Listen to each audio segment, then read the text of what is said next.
Hello everyone, welcome back to Mr. Lee's Math Class Videos. I'm Mr. Lee. Here we're going to pick up the last section of Chapter 7, 7.7, Inverse Trigonometric Equations. And this is really just about how you invert the equation. So suppose, and if you've done inverses before algebraically, it'll be pretty similar. So suppose you have something like y equals 3 cosine 2x on the interval 0 to pi over 2 to make sure it's a one-to-one function, but you want to solve the equation for x. What do you have to do?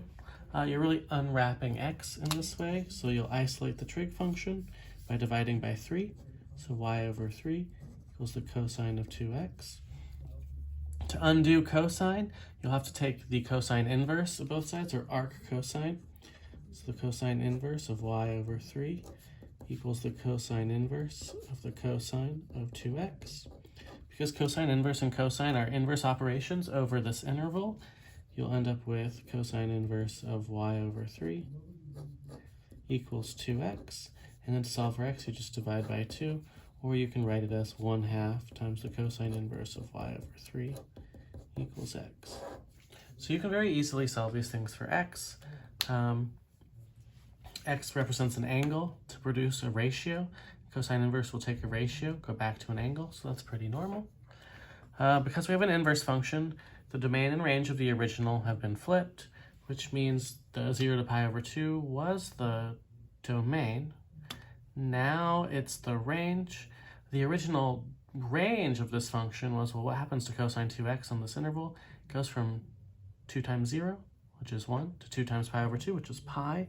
So 1 to -1, so that makes cosine's range -3 to 3, which makes sense because the cosine will only be between -1 and 1, and it's being multiplied by 3 on both sides. But that now means that really this x equals 1/2 cosine inverse of y over 3. Its domain will really only exist over the original range. We can only plug in things that are between 3 and -3. Like our outputs over here were only between 3 and -3 for 0 to pi over 2. Now our inputs are our outputs will be 0 to pi over 2, still for x, because we're still just isolating x. But the point is, what can go in here for y really could be between -3 and 3. Now, if you're actually finding an inverse function, though, what you usually do is you swap the x and y values, so then your x would be over there, and that would be its domain. So if you're really looking at it like this, f inverse of x equals 1/2 times the cosine inverse of x over 3, then now it's domain for x here, which is still really the same value for y would have been over there. So how's this going to help you solve inverse trig equations? It's really about understanding what your possible solutions could be. So let's look at some of these. 2 times the arcsine of x equals pi. So really you're trying to isolate x, so you'll divide everything by 2 to get the arcsine of x equals pi over 2. Just like we used an inverse function to undo an original trig function, to undo an inverse function, to undo an arcsine of x, we need to take the sine of both sides. Because these are inverse operations. So sine of the arcsine is just x. The sine of pi over 2 is 1. So we see that x equals 1, and we can always plug this back in to see.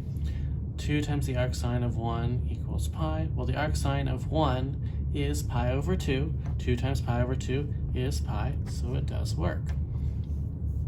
These ones are similar.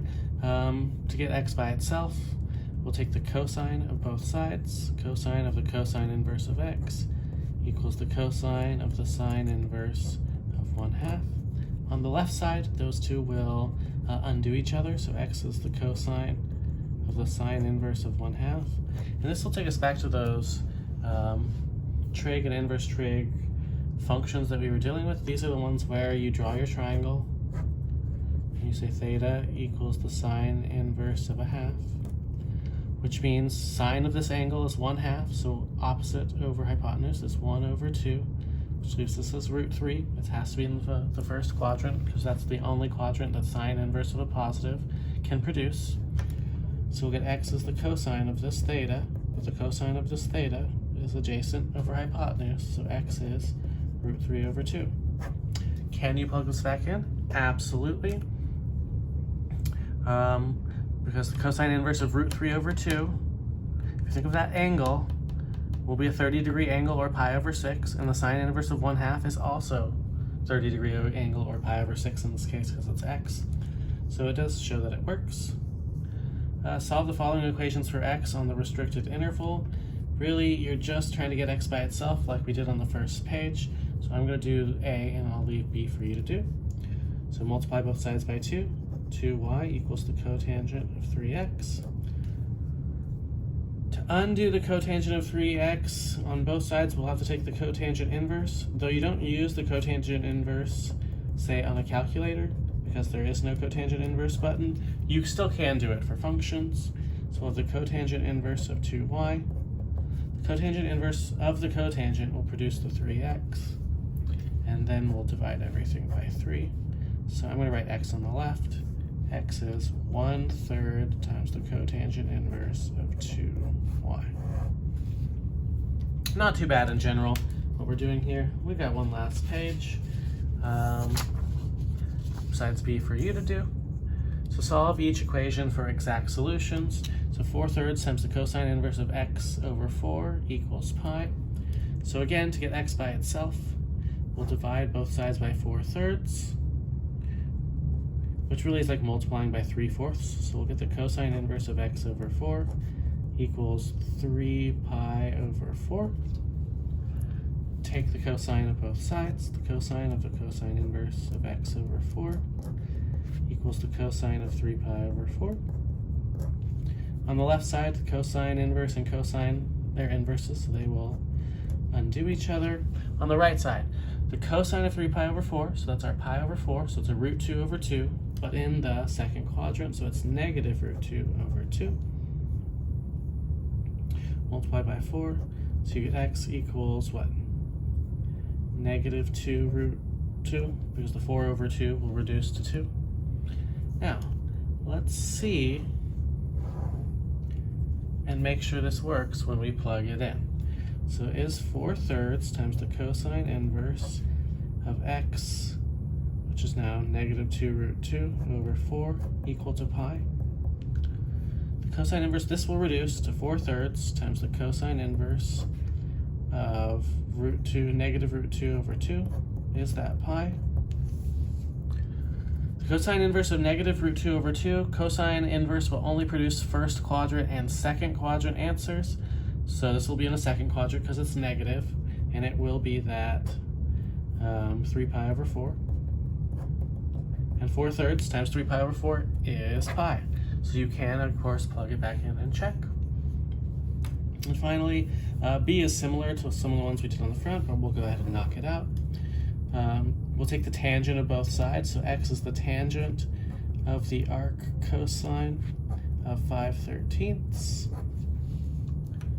This is, again, every time you have a trig function and an inverse trig function, this is the triangles. So we'll really say the arc cosine of 5/13 equals theta, because it'll produce an angle. So then x is the tangent of theta. So all we need to do is draw a triangle. Cosine is 5/13, so 5 over 13. That leaves our other side to be 12. Because it's positive, it has to be in the first quadrant for cosine. So the tangent, though, of that is opposite over adjacent, so that makes x 12/5. And you can always plug in the arctangent of 12/5 would produce the same triangle as the arc cosine of 5/13. And that's really all there is in this section.